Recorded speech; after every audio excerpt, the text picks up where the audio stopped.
Hi everyone and welcome to my presentation. My name is Amanda Reyes and I will be discussing the Algerian War. Specifically, I'll be talking about guerrilla warfare and torture used on both ends during this time period. To begin, we know that the Algerian War was also called the Algerian War of Independence and it lasted from 1954 until 1962. However, the 1950s was not the start of the fight for freedom for the Algerians. We know that France colonized Algeria in 1830, and from 1830 to 1962, this was 132 years of French oppression. Algeria was declared a French territory in 1848 after the fall of Louis Philippe's regime. However, France did not have full domination of this territory until the start of the Third Republic, which was 1870. After the colonization of Algeria, Algerian citizens separated themselves into three groups: assimilationists, Association of Algerian Muslims, also known as AUMA, and radical groups. So assimilationists gained a French education and they wanted to identify themselves with the French as much as possible. So they lived in France, they studied French, and they hoped that by doing so, the French rights will be extended to them naturally. The AUMA were Muslim reformers who had a strong sense of Muslim Algerian nationality. Therefore, they wanted to preserve their Algerian culture and their Muslim religion, completely different from assimilationists who wanted to strip themselves of their culture to be as French as possible. And lastly were radicals. They were proletarians and who were also Algerian workers and who understood their oppression, and they immediately wanted to fight back against the police and against the French government. And the FLN group was one of the most notable of these radical groups. During World War I, about roughly 200,000 Algerians fought for France, and from this 200,000, about 1/3 of them remained in France to provide for their family back in Algeria.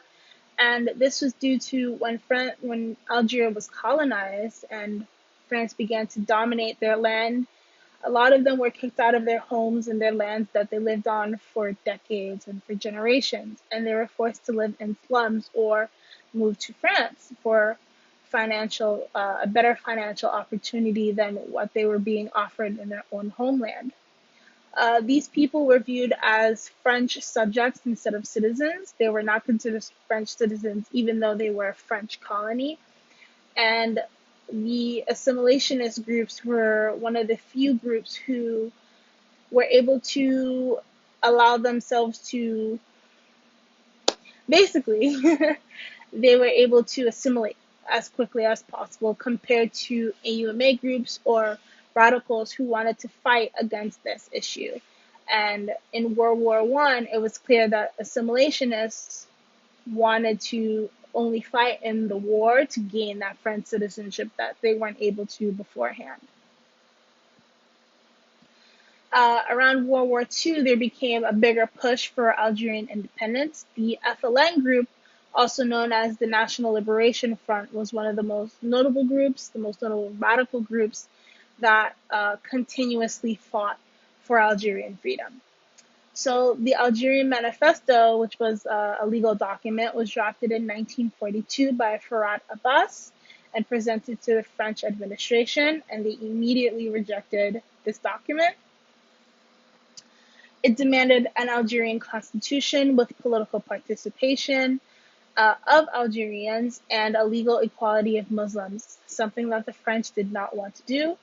At this time, Algeria had very little use of their resources. France controlled all of their resources and kicked all of their natives out of their land for their purposes. A year after it was rejected, however, Charles de Gaulle extended full French citizenship to a certain group of select Algerians, and it is believed that it was the assimilationist groups because they wanted to identify as French the most. And during this time period, he said that France was under an obligation to Muslims of North Africa because of the loyalty they had shown. And he's referring to not only World War II, but also World War I, where Algerians did fight for France. So at this point, the Algerian radicals realized that change would not come if they did peaceful protests. And one example of this was the Sétif massacre of 1945. During this time period, Algerians were marching in Sétif, Algeria, for their freedom from the French. And a large group of French policemen shot all of these people, thousands of people in Sétif, as a example of what not to do. And a similar incident happened again in 1961, and it was known as the Paris Massacre. Although the Paris Massacre was not as big as the Sétif Massacre, about only 40 people died in the Paris Massacre compared to the Sétif Massacre, where thousands of people died. It was still a similar motive, and the same issues were expressed. Historians Jean-Paul Brunet and Emile Chabal argued that this event was possible because of the racism in the Parisian police. This police force were opposed of the Algerian independence, and they continuously harassed the FLN group, and they were in support of Jacques-Émile Massou, who was the general at the time, who also did not support the FLN group. The FLN advocated for Algerian sovereignty, social democracy, and equal Algerian citizenship within an Islamic setting, something that the French did not support, something that Jacques-Émile Massou also did not support. The Algerian people deserved better than what the French had provided, and they were willing to sacrifice their freedom. Sacrifice everything for their freedom. And this was seen in the radical groups when they began guerrilla warfare, and they demanded diplomatic recognition and started the war in 1954 to obtain their sovereignty. And they also not only had this type of dominated effect outwards to the French, but also inwards in their own people. And if they felt that there were Algerian people who were not standing up for Algerian freedom, then they would sadly be killed. So guerrilla warfare is defined as the use of hit and run tactics, small mobile groups of irregular forces operating in territory controlled by hostile regular force. So this could be random bombing attacks, random stabbings, random shootings, anything that is a quick run and go issue. On November 4th, 1954, the FLN group took ownership of various bombings and assaults that happened throughout the Algerian region against the French infrastructure. And between 1954 and 1956, this was declared the heroic time period for the FLN. During this time, they experienced a lot of hardships, and it was a miracle even that they survived these years, as a lot of their leaders were arrested and one died. A group of nationalists led the group while the followers were majority peasants, so it wasn't always equal status either. So they were able to use guerrilla warfare. Here you can see the map that is being shown. Algeria has very different terrain, and these peasants grew up in Algeria, unlike the French, and they were able to use the terrain to their advantage.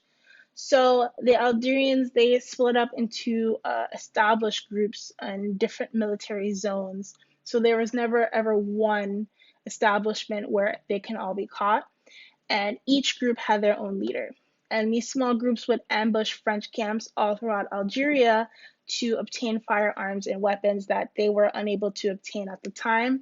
This was due to the fact that they were still an underground radical group, and they didn't have the resources yet to have their own firearms until they were able to get that from an exterior source that is unknown.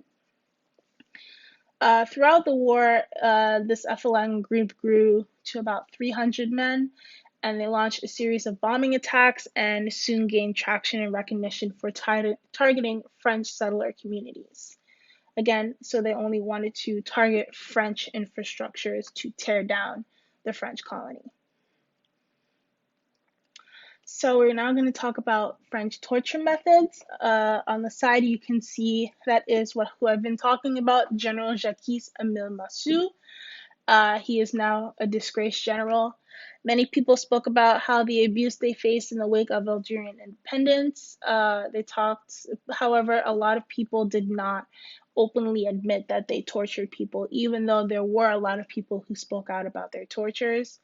The French refused to admit their torture, especially, specifically Jacques-Émile Massu, until he wrote his book. And even after he wrote his book, he never denounced what he did. He always made excuses for why torture methods were important.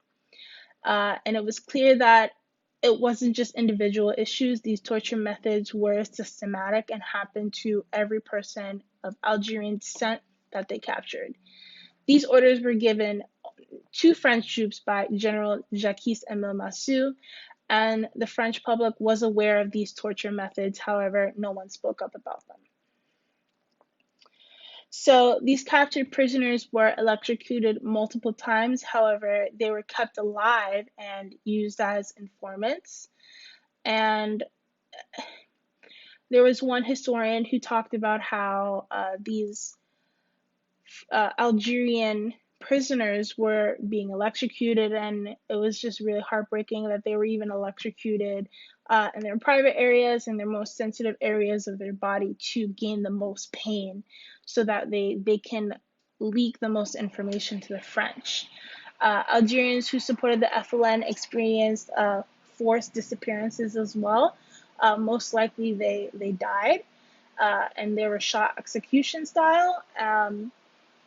The French also captured women who supported the FLN group, and they were stripped, raped, and verbally abused by these French troops in any way possible. Uh, historians talk about how these women, because they were, wearing their hijabs and they were veiled, that these French troops would strip them naked and put a sheet over their head, where it was a reverse, where they no longer could see them, but the troops could see them in all of their nakedness, because they felt like it was rude and a violation of the French that Algerian women would be covered and they could see them, however the French couldn't see them. During the torture periods, they were kept alive as long as possible, the same as the men, and these prisoners were later shot to death, execution style, without proper burial. Now going on to Algerian torture methods, FLN members began to openly attack not just Frenchmen, but also Muslims who associated themselves with France, most likely assimilation groups. This escalated to more than just guerrilla war tactics. It became public violence that left anyone vulnerable to death. They began public murders instead of just regular guerrilla bombings on the French infrastructure. So, along with these bombings, they had door-to-door massacres where they would barge into French homes and kill its occupants and bomb their buildings. And these methods of torture became sort of an eye for an eye attack between the FLN and the French troops. And it was more of a who can outdo the other type of method. So these are all of my works cited that I have used. I hope you guys have enjoyed my presentation, and I look forward to seeing all of yours. Thank you so much. Bye.